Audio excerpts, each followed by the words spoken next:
வணக்கம், welcome to வேலுவேல்ஸ் kitchen. இன்றைக்கி பன்னீர் புலாவ் எப்படி பண்ணுறதுன்னு பார்க்கலாம். பட்டாணியும் பன்னீரும் போட்டு ஒரு சூப்பரான புலாவ் செஞ்சுருக்கேங்க. நீங்களும் இதே மாதிரி ட்ரை பண்ணி பாருங்கள். ட்ரை பண்ணி பார்த்துட்டு எப்படி இருந்ததுன்னு எனக்கு கமெண்ட் பண்ணுங்கள். பிடிச்சிருந்தால் லைக் பண்ணுங்கள். புதுசாக பார்க்குற நண்பர்கள் மறக்காமல் சப்ஸ்கிரைப் பண்ணுங்கள். 3 டம்ளர் பாசுமதி அரிசி எடுத்திருக்கேன். அதை நல்லா கழுவிட்டு ஊற வச்சுக்கலாம். முதல்ல கழுவிடுங்க. கழுவிட்டு ஒரு அரை மணி நேரம் ஊற வச்சிடலாம். அரை மணி நேரத்துக்குள்ளே நம்ம செஞ்சிடலாம். கழுவிட்ட அரிசியை ஊற வச்சுக்கிறேன். ஒரு குக்கரில் 1 டேபிள் ஸ்பூன் நெய் சேர்த்துட்டு பன்னீரை கட் பண்ணி வச்சுருக்கேன். அதை சேர்த்து வறுத்து எடுத்துக்கலாம். மீடியம் ஃப்ளேமில் வச்சு கொஞ்சம் கொஞ்சமாக வறுத்து எடுத்துக்கோங்க. அடி பிடிக்கிற மாதிரி இருக்கும். வறுத்தாச்சு எடுத்துடலாம். அதே குக்கரில் மறுபடியும் 1 டேபிள் ஸ்பூன் நெய் சேர்த்துக்கிறேன். முந்திரி பருப்பு சேர்த்து வறுத்து எடுத்துக்கிறேன். உங்கள்கிட்ட இருந்தால் சேர்த்துக்கோங்க, இல்லைன்னா ஸ்கிப் பண்ணிடலாம். இது சேர்க்கும் போது கொஞ்சம் டேஸ்ட் நல்லா இருக்குன்றதுக்காக சேர்க்குறேன். என்கிட்ட இருந்தது அதனால் சேர்த்துக்கிறேன். உங்கள்கிட்ட இல்லைன்னா விட்டுடுங்க. முந்திரி நல்லா செவந்து வந்துடுச்சு, எடுத்துடுறேன். அதுலேயே கறி மசாலா சேர்த்துக்கலாம். பட்டை, கிராம்பு, நட்சத்திர சோம்பு, ஏலக்காய் 2, பிரிஞ்சி இலை 2 சேர்த்துக்கிறேன். நல்லா பொரிஞ்சதும் அதில் சீரகம் 1 டீஸ்பூன் சேர்த்துக்கிறேன். சேர்த்து நல்லா பொரிஞ்சதும் அதில் வெங்காயத்தை சேர்த்துக்கலாம். கிராம்பு வெடிச்சிருச்சு பாருங்கள். இப்போ வெங்காயத்தை சேர்த்துக்கிறேன். 2 வெங்காயம், பெரிய வெங்காயம் கட் பண்ணி சேர்த்துக்கிறேன். நல்லா செவக்க விடணும். பிரியாணி, பிரிஞ்சிக்கு எல்லாத்துக்கும் செய்யும்போது வெங்காயத்தை செவக்க வறுத்தோம்னா டேஸ்ட்டு நல்லாயிருக்கும், கலரும் கிடைக்கும். கொஞ்சமாக சால்ட்டு சேர்த்துக்கோங்க. சேர்த்து வதக்கி விட்டுக்குங்க. இப்போ 1 டேபிள் ஸ்பூன் வச்சுக்கலாம். 1 டேபிள் ஸ்பூன் இஞ்சி பூண்டு பேஸ்ட்டு சேர்த்துக்கிறேன். ஏன்னா நான் அரிசி அதிகமாக எடுத்திருக்கேன். 3 டம்ளர் எடுத்திருக்கேன் அரிசி. அதுக்கேற்ற மாதிரி நான் சேர்த்துக்கிறேன். இப்போது பச்சை மிளகாய் 1. காரம் கம்மியாக தான் செய்கிறேன். உங்களுக்கு காரம் அதிகமாக வேணும்னா சேர்த்துக்குங்க. புதினா, கொத்தமல்லி 1 கைப்பிடி அளவு சேர்த்து அந்த எண்ணெயிலேயே நல்லா ஃப்ரை பண்ணி விடுங்க. எண்ணெயில் வதக்கும் போது அந்த ஃப்ளேவர் அப்படியே எண்ணெயில் இறங்குங்க, டேஸ்ட்டாக இருக்கும். தக்காளி 3 தக்காளி கட் பண்ணி அதையும் சேர்த்துக்கிறேன். உப்பு சேர்த்துக்கிறேன் தக்காளி வதங்கிறதுக்காக. சேர்த்து நல்லா கலந்து விட்டு வெயிட் பண்ணுங்கள். தக்காளி நல்லா குழைய வதங்கணும்.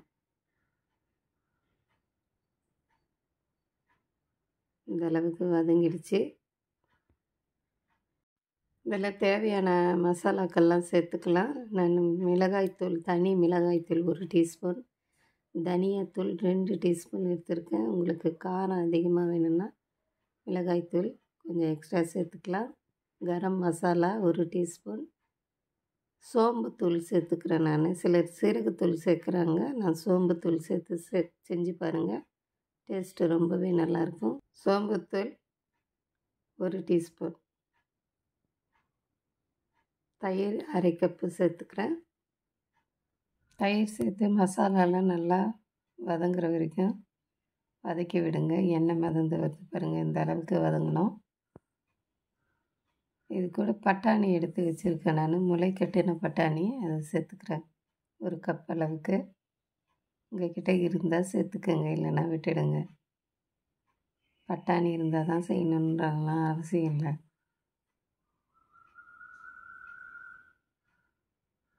இப்போ பன்னீரையும் சேர்த்துக்கிறேன். வறுத்து வச்சுருக்க பன்னீரையும் சேர்த்துக்கிறேன்.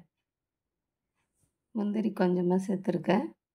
மற்றது கார்னிஷ் பண்ண வச்சுருக்கேன் கொஞ்சமாக. இப்போ மசாலாவில் உப்பு இருக்கான்னு நல்லா செக் பண்ணிவிட்டு தேவையான அளவுக்கு தண்ணி சேர்த்துக்கலாம். இதில் 1 கப்பு பாசுமதி அரிசிக்கு 1 1/2 கப்பு தண்ணி, அந்த மாதிரி கணக்கு பண்ணி சேர்த்துக்கோங்க. நீங்கள் எந்த அளவுக்கு அரிசி எடுக்கிறீங்களோ அந்த அளவுக்கு சேர்த்துக்கோங்க. தண்ணி கரெக்டாக இருந்தால் தான் சாப்பாடு உதிரி உதிரியாக வரும். நீங்கள் எக்ஸ்ட்ரா சேர்க்கக்கூடாது. மசாலாவில் கொஞ்சம் தண்ணி அதிகமாக இருந்ததுன்னா நீங்கள் தண்ணியை கம்மி பண்ணிக்கணும். தண்ணி கொதித்து வருது, அரிசியை சேர்த்துக்கிறதுல. நம்ம சிக்கன் பிரியாணிலாம் செய்யும்போது தண்ணி அதிகமாக விடும் சிக்கன்லேருந்து. அதுக்கேற்ற மாதிரி நம்ம தண்ணியை குறைச்சி ஊற்றிக்கணும். அதே அளவு ஊற்றுனீங்கன்னா அரிசியில் குழஞ்சிடும். பாருங்கள், தண்ணி ஊற்றியாச்சு, உப்பு செக் பண்ணிவிட்டேன். லெமன் சேர்த்துக்கிறேன், 1/2 லெமன்.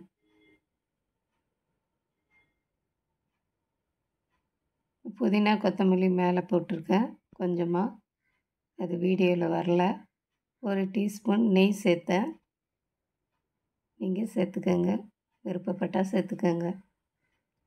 கடைசியாக ஒரு முறை உப்பு இருக்கான்னு செக் பண்ணிவிட்டு இப்போ மூடி போட்டு 1 விசில் வர விடணும். பாசுமதி அரிசி 1 விசில்லையே வெந்துடுங்க. உங்கள் குக்கரில் எத்தனை விசில் வருதோ அந்த அளவுக்கு விசில் விட்டுக்கோங்க. நான் 1 விசில் தான் விடுவேன். நல்லா கொதிச்சிருச்சு. இப்போ மூடி போட்டு விசில் போட்டுக்கலாம்.